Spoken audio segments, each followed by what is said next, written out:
Hello everyone, welcome to another video.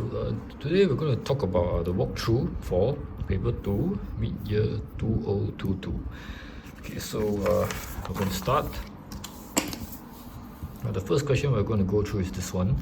This is our first question in paper 2, the classic algebra full question. So this will be a change of subject, and I want x to be the subject. So you can see that x is actually here inside the square root. So we cannot have the square root there, so we need to square both sides. So it's square, square. So I end up with this. I want x, so this 5 I'm going to move over to become like this. The 3 divide over, and then the whole thing square root. Now when you square root, you got to remember you got a plus minus. Okay, that's it. The next question is this one. So this one will be to adjust this to make it a single fraction, right? So for a single fraction, the denominator has to be the same, but this is very hidden. There's a lot of info that's hidden here, so these two we need to simplify a little bit more. So you can see that this is x squared minus 3 squared. So in maths, you must be very sensitive to perfect square. When you see 9, you don't see 9, you see 3 squared. Correct? So this is x squared minus 3 squared. So that's why it is x plus 3, x minus 3. And then over here, we got 2 and 3 minus x. You can see that this is quite tricky because one side is this, one side is this. And they need each other. So eventually, you will figure out that the final denominator should be this one, 2 times the 2 brackets. So this one, we are short of a 2. So I need to times 2 times 2. That's why it becomes times 2 times 2. This one is a bit more complicated. You can see that the 2 is already here. I'm short of the x plus 3, so I need x plus 3. That's why it's times x plus 3 times x plus 3. In addition, you realize that this is 3 minus x, and this is x minus 3. So this is very tricky because I need to change this to x minus 3. So what I can do is I change to negative, I change to negative. So that's why this becomes negative. And then here becomes, instead of 3 minus x, is now x minus 3. So at this stage, the denominator is the same. I'm going to combine, so it's this minus this as the numerator, then I simplify. Okay, so the next part will be this one. So this is a simple expansion. So this is something plus something holding bracket square. So you can do the rainbow method, but that I feel is inferior. You need to use the what we call special identities. So it's in this case it's plus, right? So it's a plus b. So it's a squared plus 2ab plus b squared. Now this is a simple so-called formula or identity that you can just simply remember instead of having to multiply things again. Then you make careless mistakes in the meantime. So you just apply and you get the answer. Okay, so the next one I'm going to skip. I'm going to go for question 2 now. So question 2 will be compounded. So this is compound interest. As you can see that the compound interest is here. And then I need to look at what are they asking me. So find the interest, not the A. So you see eventually the answer is interest equal to the A minus the starting number here. Okay, so you've got to be careful. Do they want the total or do they want the interest? Okay, so now that we established that, so this one is the P, the starting amount here, no problem. Then this and this number is the one that's a bit tricky, because in this case it's compounded every 3 months. Now every 3 months means 1 year I give 4 times. That's why the interest rate must divide by 4, because this 2.5 is per year. So if I give 4 times, I need to divide by 4. It should add up to about 2.5. Then after that, the next number that changes is this one. So instead of, so the question is how many years did they put in? They never give you straight away. So they say 1st Jan 2020 to the last day of 2022. Now this looks like it's only 2 years, but actually it's 3 years, because from the 1st Jan to the 31st December of the same year is already 1 year. That's why actually it's 3 years. So but again, it's not 3, because every year I get the interest 4 times. So in 3 years I get the interest 12 times. So this is the number of times you get the interest. So you whack it in, you calculate, then you minus away the starting. Okay, so the next one will be a so-called standard form. You can see that this one is this number 2070. They want it to be written as k billion, so something billion. So you need to know that billion is 10 to the power 9. You are expected to know, they will not tell you. So you can see that the number they give you is 10 to the power 10. I need to change this to 10 to the power 9. So I'm multiplying 1 less 0. So to compensate, instead of 1.03, it needs to be 10.3 to start with. And then this is the k that I want, because this is this number times 1 billion. So this is the k. Okay. After that, they say that our population increase. So it's from 20,000 to 2070. So the 2000 population is this. The 2070 is here, so it's actually simple percentage. It is this number minus this number, and then divide by the original times 100. So see, this minus this over the original times 100. Simple percentage. Okay, so next part.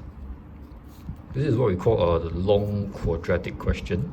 So this is a simple one because this is our typical speed time kind of situation. So 200 kilometers, A to B, and then the speed is x, and they want time, hours. So when they want time, you must know that it is distance divided by speed. So the distance is 200, speed is x, so this is the time. Now they say that so the other way, B to A, right? They say that the return journey, here, the return journey, the speed is x plus 5. So instead of x, it's now x plus 5. That's it. And you notice that I write this slower and faster thing. This is a good habit because it will come in handy later. So the next part is the so-called the most difficult part, where you got to form the equation. So you see that the return journey is 40 minutes. Now be careful, this is a common trap. You know that all the time so far are in hours, but this one is in minutes. So actually we are expected to convert this into hours. So it's 40 minutes over 60 minutes, and that's the hours. So it's less than 1 hour. And then because the return journey took lesser, right? So I need to take the longer time minus the faster time. That's why I see the slower minus the faster will give you a positive time. And then from there, this is our classic fractional algebra. So these two denominator got no link, so you sort of times each other, so it looks like it's cross multiplying. Becomes like this one times over. Again, you are cross multiplying, and then you solve. Again, you can show, you see. So this is unlikely you'll make a mistake. So this is one of those marks that you can get for sure. Okay, so the next part will be asking you to solve. Yeah, so this is the next part. So they will ask you to solve the one you're supposed to show. So even if you can't show it, it's okay to just start from here and then do your ABC, put into the formula, press calculator, and then give the answer. Now be careful, before you write the answer, it's always good to check. In this case, it's 2 decimal place. You don't give me 2 decimal place, you're going to lose marks. Very painful. Okay. After that, they want you to calculate to the nearest minute the time for the return journey. Now, a good practice is to realize that this is the x, right? Because it's negative, so our time cannot be negative, our speed cannot be negative. So this is the answer, and this will never be the actual answer for this part. They will never make x the answer. You need to do something to the x. So in this case, I want return journey. So this is the return journey. So it's 200 x plus 5. So I put the x in, I calculate. Now remember, this gives you hours, and they want nearest minute. So you can see that 4 point something hours is definitely 4 hours. After that, I take 0.84139. I go and times 60. So this will give me the minutes. And then this number, I go and round off to 50. Okay, so the next question we're going to do is we're going to skip the one question. We'll go for this one straight away. So this is the big graph question. Okay, so this is quite standard. The first part is always easy. Ask you to find p, right? So x is 2, and what is y? So I just sub 2 inside here, and we are done. So you can see that between here and here, all the x, I'm changing it to 2. I sub 2, then I calculate, finish. Okay, after that you need to plot the graph. So again, you just plot the graph. Now before you plot, there are some good practices that you should always have. So you can see that from here to here is 5, 10, 15, 20. So 20 small square is 1. So 1 small square is 1 divided by 20. I press the calculator, I write it at the side. It's very useful. Same thing I do for here. Okay, so you see, it's 5, 10. So 10 squares is 2. So 2 over 10 is 1 small square. I write it at the side because when you're trying to read things, you cannot be thinking about all this. It's good to just write it down. So after you plot, you realize that this is our so-called slanted U shape. That's how the graph looks like. Let's continue. Okay, so the next one will be they'll ask you to draw a tangent and find the gradient of the graph when x equal to 2.5. So let's go back to the graph. Okay, so when x equal to 2.5, so that's here, right? So here. So this is the exact point I want, and I'll always choose this point. You can see that I already draw an arrow and I'm sort of write down the points.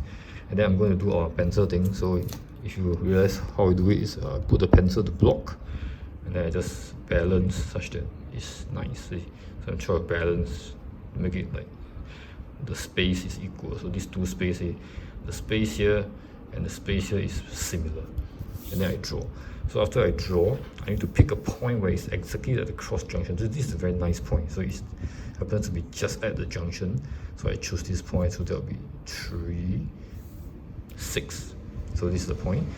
So when I do my working, you have to notice that I actually write the 2 points here. See, I jot it down on the graph.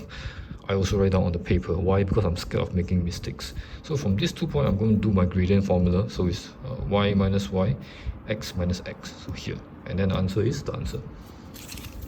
Okay, so after that, you will need to do some manipulation of the formula. So they ask you to solve this equation. And again, it's use your graph. So when you see the word use your graph must appear. So again, I flip in front, I write down the equation of the graph I draw. You can see that the equation is here. But I don't want to keep flipping, right? So I'm going to write it down on the paper here. So from this needs to appear. So that's the technique here. So starting from here, I need to see x squared. So clearly there's an x cube here, so everything needs to divide by x. So divide. So I get here, see, starting from here, after dividing, the x cube become x squared become x, 8x become 8, and 1 become 1 over x. Now I compare, I rearrange a little bit, I see that, okay, exactly the same, and the right side is 8, which means I need to draw y equal to 8. That's why I write here, draw y equal to 8, because this graph I already drawn. So by the theory, you need to draw this graph, and the answer is where they cut. So I already draw this graph already. So now I need to draw y equal to 8. So how does y equal to 8 looks like? Y equal to 8 is just a horizontal line, so the ruler here, at 8, one straight line. And then where they cut the graph, so this line cuts the graph here. So the answer to down. So again, the line cuts the graph here down, and you see that I label the numbers here, and then with these 2 numbers, so this is the 2 answers on my graph. I'm going to skip the next part and go on to the next question. Okay, so the next question we're going to go through is the 3-goal question. This question is very standard. This is a very easy version of our 3-goal. So let's read the thing. So ABC here on the ground, and then this is the important one. C is due east of A. So that means this line here, CA or AC, is the east-west line. And then since this is the north, actually this is 90 degrees. So similarly, this is a vertical building, right? So this is 90 degrees too. Okay. So after that, we've got the vertical building. This one here, vertical building, and all the numbers are all in the diagram. 140 also here. Okay, so everything is done. So I want to find AB. So AB is here. This is AB, right? And I see that I have this. So I got that V shape with the angle in between. So this is clear-cut cosine rule. This. is our classic triangle. Okay, so cosine rule. So again, the cosine rule always start with the length that is opposite the angle. So the angle is 140. The cosine rule starts with the length that is opposite the angle, so it's AB. So that's why I start with AB. So 80, 32 is the A and B, and then minus 2AB cosine C. So C is the angle. So you press calculator, done. Okay, so the next thing we're going to do will be CAB. So CAB is where? Is this black color angle, and typically when you already just found this AB is usually of some use, and since you already use cosine rule, it's quite common sense that the next one cannot be cosine rule, it's likely sine rule. So with sine rule I think, okay, this one opposite is 32, I have this one I also have, so I have that pairing of the of the sine rule. So that will be this over this equal to this over this. So that's where the sine rule comes about. And to find this angle, the 32 I times over, and then I cosine inverse the whole thing. Okay, done. Now the next part, I'm going to leave the diagram on the screen. Okay, so the next part will be area ABC. So it's a triangle, right? So ABC is one. This is the triangle. It's very obvious. This is a half AB sine C. They already give it to you. It is free. So straight away, half A B sine C. Done.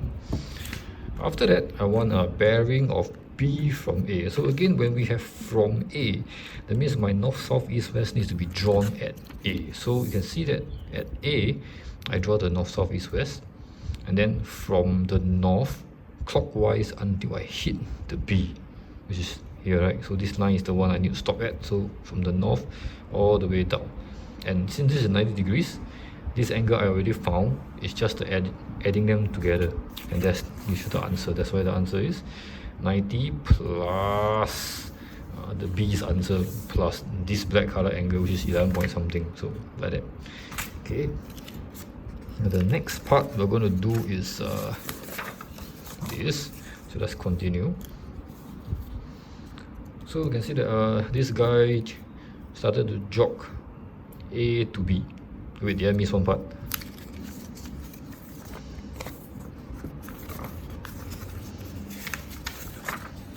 Yes, sorry, I missed one part.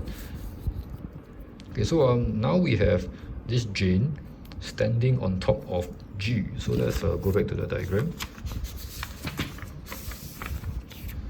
So she's standing here, and then she's looking down at Ken, who stood at A.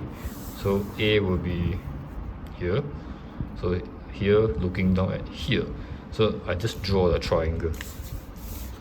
Okay, so that's why it's good practice to draw it here. So she's here, she's looking down. I want the angle of depression, which is this one, and since these two lines are parallel, and you know that these two angles are the same, so that's why this angle is good enough. So I look at what I have. So based on the picture,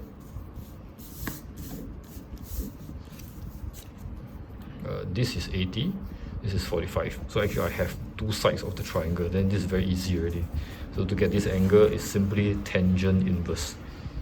Okay, so tangent this equal to this over this. Here, I just tangent inverse, I solved. Okay, so the next part will be this. I want to, so this guy at A, right? So we start jogging to B. So from A, he start to do jogging, and then he stops somewhere, right? So such that CX is the shortest distance C to AB. So it's over here. So C to AB, shortest distance. So it's the perpendicular distance. So this and this is perpendicular. So because when it's perpendicular, it's the shortest. So basically I need to find this. Now if you do enough maths, you know that the moment you see shortest distance, you must always think of triangles, because perpendicular, you have base, you have height, and usually it is linked to area of triangle, and I already have the area of triangle. Earlier we found already. That's why I'm just doing half base times height equal to the answer. You can see that based on this picture, half base, the base is AB, the cx is the height, which is what I need to find, and then this is equal to one of the parts answer. I think it's part C or part B. So with this, I just need to divide this over, and that's it. So that's the cx. After that, I need to find the greatest angle of elevation of G from Ken as he jogged from A to B. So if you go back to the picture, the situation is this.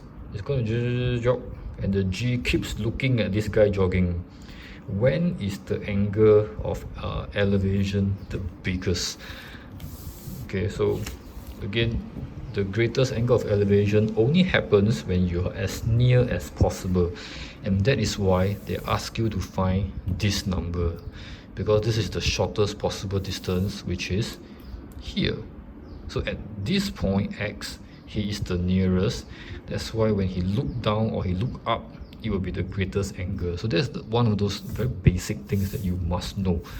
Okay, so same thing, I draw the triangle. So the triangle is like this, is XCG. That's why the triangle is XCG. So this is the shortest distance here. The height of the building is 45, and then I want this angle. So again, it's tangent. So tangent theta is equal to this over this. I'm just going to just solve. Okay. The next question we're going to do is the cumulative one. We won't do the whole question, we're just going to do a part of it. So this is our cumulative. Okay, so in this case, there are two graphs, so you've got to be careful. If you just trace it properly, this is the one that's going up. So the math one is here. And then this one is the science one. So you've got to be careful which one we are supposed to use. So you can see that use the graph for math. So the following questions are all for math. Okay, so I want median. So the question is, how many students are there? 400 students. The graph also ends at 400. So if I want median, I need a halfway mark, which is 200 here. And then math is this one, right? So I need to stop here. I go down, 44. So 44. So interquartile range, it is a Q3 minus Q1, right? So Q1, because there are 400 students, Q1 is the 1/4 mark. So that's at 100. So at 100, again, I'm going down to the math. Careful, math is here, not this, is here. So go down, 40. And then I want Q3, because there are 400 students. Q3, the 3/4 mark happens to be 300. So again, math is half the box. So it comes down to be 51. So the final answer will be this 51 minus this one. That's the answer. Okay, so this is very basic. So after that, they will ask you for a percentage of candidates who scored more than 70 marks for math, still for math. So same thing, 70 marks. I need to go back to the graph. So this is the marks, right? So the marks over here. So 70 is here. I go. I want math, right? So it's here. You go. This is 380. I think. Yeah, 380. Correct. So then there are 380 people who score 70 or lesser. Then the question you ask yourself is 380 the number you are supposed to use? But you must notice that it's more than 70. So 380 is the number of people who scored 70 or less. So actually 380 is not the number I want. It needs to be 400 minus 380. So it's very easy to make that mistake. So one of the common things you must know is the number you read here may not always be the number you use, and very often it is not. So in this case, it should be 20 over the 400 total, and that's why the answer is 5. Then after that, they ask you which subject is more difficult. So when it comes to better, faster, more difficult, or more whatever, you always compare the median. So the median versus median. So I need to find out the median of math, which I already found, right? So the median of math here, 44. Now I need to figure out the median of science. So again, median is still the halfway mark, 200. I go to science, is somewhere here. Go down is 51. So one median is 51, one median is 44. So you tell me which is more difficult.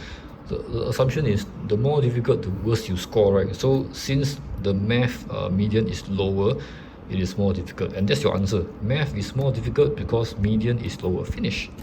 Okay, I'm going to go through only this part because this is a bit complicated. So we do a simple one.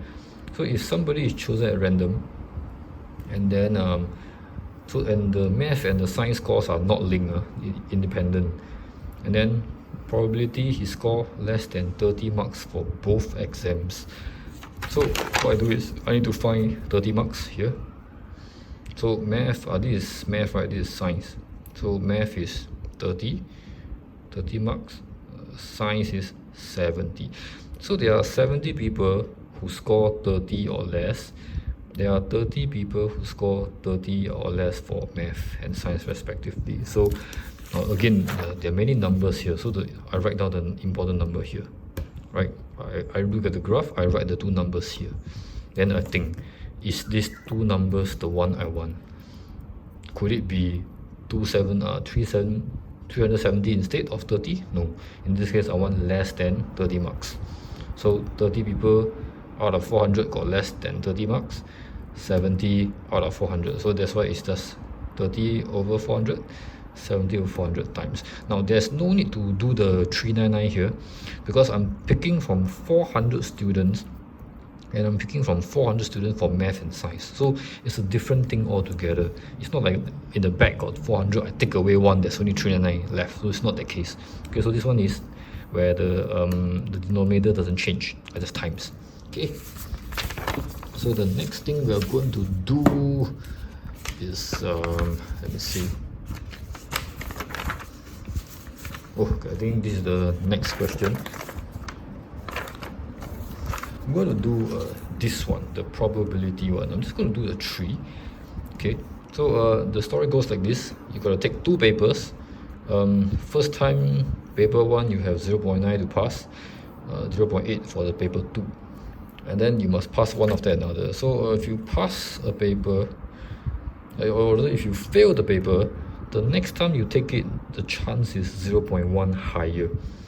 Okay, so if you fail the paper 1, your next time you do it will be 0.1 higher, which is 100%. So you will definitely pass the second time. Okay, so that's how the story goes.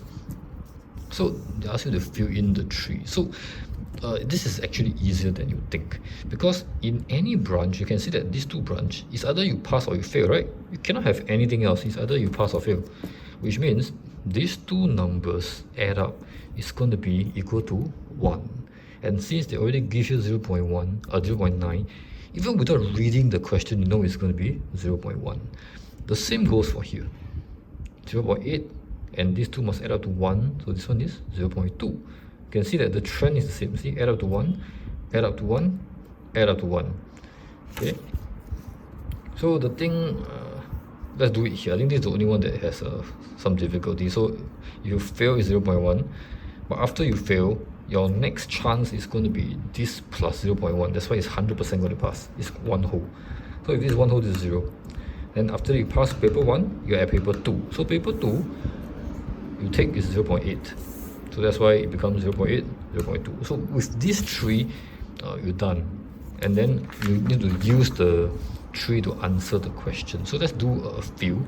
Let's do the simpler ones. So this one, probability that a candidate will pass the entrance exam at the end of the second sitting. So you take 2 papers, you pass. There's only one way to do it, because you need to pass both papers, right? And when you take 2 times, it has to be pass. There's no other way. You cannot fail. You pass fail at the second paper. After taking 2 exams, you haven't passed it, right? So it's only one path. So it's this times this. So that's how the 3 helps you. You can see that the answer is just 0.8 times 0.9 times 0.8, 2.72. That's it. So the rest of the question I'm not going to go through because I think it's pretty difficult. We're going for the basic ones only. So we're at the end of the whole video. It's a long video. So hope you have learned something. Thank you and bye bye.